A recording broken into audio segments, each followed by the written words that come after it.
இல்லைங்க. அதுதான் பாமக தலைவர் வன்னியர் சங்கத்தை நடத்திக்கிட்டு இருக்கக்கூடிய பாமக கட்சி விடுதலை அவர் தான் இப்போ என்ன பண்ணுறாரு, ராமதாஸ் வந்து எனக்கு தம்பி ஸ்டாலின் நான் தான் உன்ட்ட பேசியிருக்கேனே, எனக்கு 10% கொடுன்னு ஒரு பக்கம் மிரட்டின்னு இருக்காரு. அவர் சாதியை மட்டும் கொடுத்தா போதும், மற்ற தமிழ்நாட்டில் இருக்க பெரிய சாதியெல்லாம் அவர் நினைக்கிறாரு. தமிழ்நாட்டில் 2வது பெரிய சாதி வன்னியர் சமுதாயன்றாங்க. ஆனால் 2வது பெரிய சாதியாக இருக்கக்கூடிய யாதவ சமுதாயமும் இருக்குது. நாங்களும் எந்த வகையில் எந்த குறைஞ்ச ஆள்லாம் கிடையாது. எங்களை மாதிரி இருக்காங்க, செட்டியார் இருக்காங்க, முதலியார் இருக்காங்க, நாடார் இருக்காங்க. அவங்கள பற்றி அவர் கவலைப்படல. தான் சார்ந்த சாதிக்கான மிரட்டி தம்பி ஸ்டாலின் கொஞ்சம் பாருப்பா அப்படின்னு சொல்கிறாரு. ஆனால் தன்னுடைய சட்டமன்ற உறுப்பினர் 25 பேருக்குன்னு அவரோட மகன் சொல்லி மிரட்டுறாரு.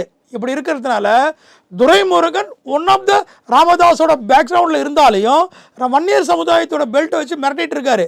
ஆனால் இன்னைக்கு இப்போ இவர் வந்து துரைமுருகனை வந்தும் இன்னைக்கு அவர் மட்டும் இல்லைங்க, மூத்த அமைச்சர் நேரு, சாத்தூர் ராமச்சந்திரன், எஸ்டி சோமசுந்தரம் அமைச்சர், மூத்த அமைச்சர்கள் முதல் கொண்டு எல்லாருமே அவர் காத்திருப்பு பட்டியல் தான் வச்சுருக்க. பெருசாக ஒன்றும் இல்லை.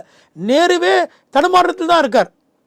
அதனால் வந்து இன்றைக்கி திமுகவுடைய ஒரே விஷயம், மூத்த அமைச்சரில் வச்சுருந்தா நம்ம வேலை வாங்க முடியாது.